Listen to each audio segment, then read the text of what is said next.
This week's Parshas Toldos, starts off with a redundant sentence. Obviously,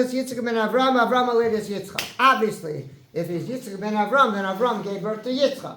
Why is it repeated? So Rashi talks about it, but it's a redundant pasuk right away in the beginning. Then the next pasuk says he marries Rivka, and Rashi also points out what does the pasuk say? Bas Besuel, Mipadan Aram, Achos Lavan Arami.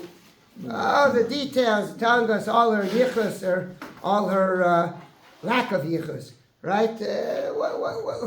We know it all. We learned last week's parsha. What's the Torah trying to tell us over here?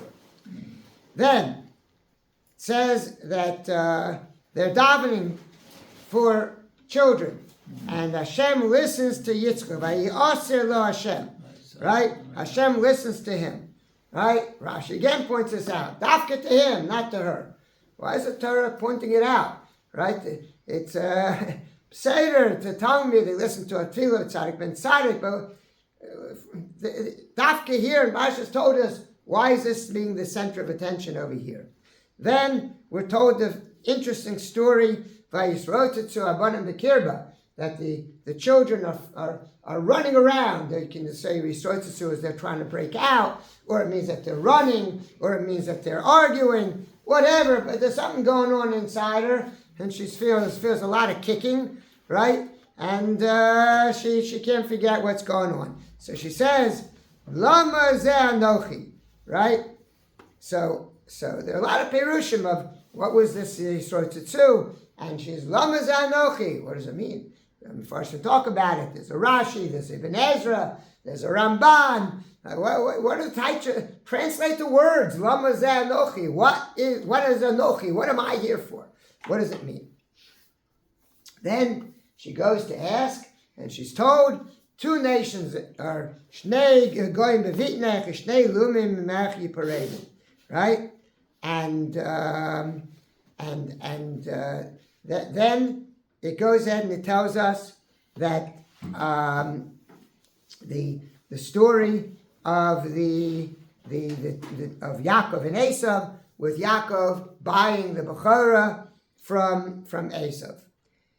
And before it gets to the brachos, which is to be the sequel of the story of the selling of the Bechorah, there's a parsha where there's a famine and Yitzchak is ready to travel, right? I would have thought that the organization would have been, tell me about Yitzchak, he's traveling, and then start telling me about his children, Vayigdal Na'arim, and tell me the whole story together. No, Torah interrupts it. Yigdal Na'arim comes first, and then the story of the famine and Yitzchak traveling. So I think that perhaps it could be a mahalach over here that the Torah wants to point something out.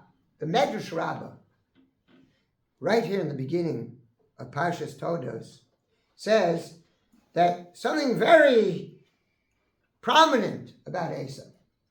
Admoni, he's born red. Says the Medrash, there was another person in our history who was born red. David HaMelech. And says the Medrash, but there's a difference. That by David HaMelech, but Tov Ro'i, Tov Yefei Yanayim. Says the Medrash, he went to Sanhedrin. David HaMelech had the same nature. He was a fighter. He was a warrior. His hands were full of blood. One of the reasons he couldn't build the Beis HaMikdash. But he went to Sanhedrin. There's another story told in the Medrash. He followed the Chachamim. There's another story told in the Medrash. Story told in the Medrash about there was a Gzeira, one of the kings that made a Gzeira against the Jewish people. Background of how it happened. And the Chachamim were very upset. And so they were traveling, and there was a shade, right? A demon, a shade. And the Chachamim was ready to banish him, to chase him away. And the other one said, no, sometimes this guy is nice to you. So they went to the shade, and because there was a gzeira made by the king, he wanted to catch him. He said, I want you to show up at my palace a half hour after Shabbos. And Jews weren't allowed to live anywhere within a few hundred kilometers from his palace. So he knew that they couldn't show up in his palace Motzei Shabbos. And if you don't show up then, I'm going to chase all the Jews out and kill them and do terrible things. So the shade said, don't worry about a thing. You come to me. You said, you spend Shabbos right nearby here. Right after Shabbos, you're going to be there. And the shade took them and brought them to the palace of the king. And there they were, right after Shabbos. And the king was stuck. He couldn't do anything, right? But he said, but next time, don't do things that make me angry. Okay, it's a different musar. But what are these stories doing here? I think the Medrash is trying to point out a very important yesod. You look at the Mefarshim, and you have the picture that Esav is born evil. Says the Medrash, no. There is no such thing as a human being being born evil. Cannot be. A person has Bechira Chavshis. And therefore, Esav had Bechira Chavshis. He could have been a tzaddik. David HaMelech was a tzaddik, even though he had the same nature as Esav. And that's what the Torah starts off saying. Torah starts off saying that you've got Yitzchak, and you got Rivka. Yitzchak, tzaddik ben tzaddik. You've got Rivka, who's a tzaddikis, bas rishayim. They're different, but she turns out tzaddikas, even though it's a totally different background. They both daven. Hashem listens to him and doesn't listen to her, right? Maybe you're saying that he's got more zechut than she does, and perhaps the pshat, according to some Mefarshim, that Lama Zeh Anochi, saw this in the parish Arvei Nachal, one of the great Mefarshim on the Shulchan Aruch, says that she was saying, maybe it's all my fault. I shouldn't have been involved here. It's because of me that there's something going on. There's some type of a fight. There's something going on. That there's some evil or something. That's why there's this confusion within me, right? What does Kadosh Baruch Hu answer? Kadosh Baruch Hu says to her, no. You've got two nations. There are two powers inside you, and that there are two different types of personalities, and that's what's causing the confusion. But not because there's something bad.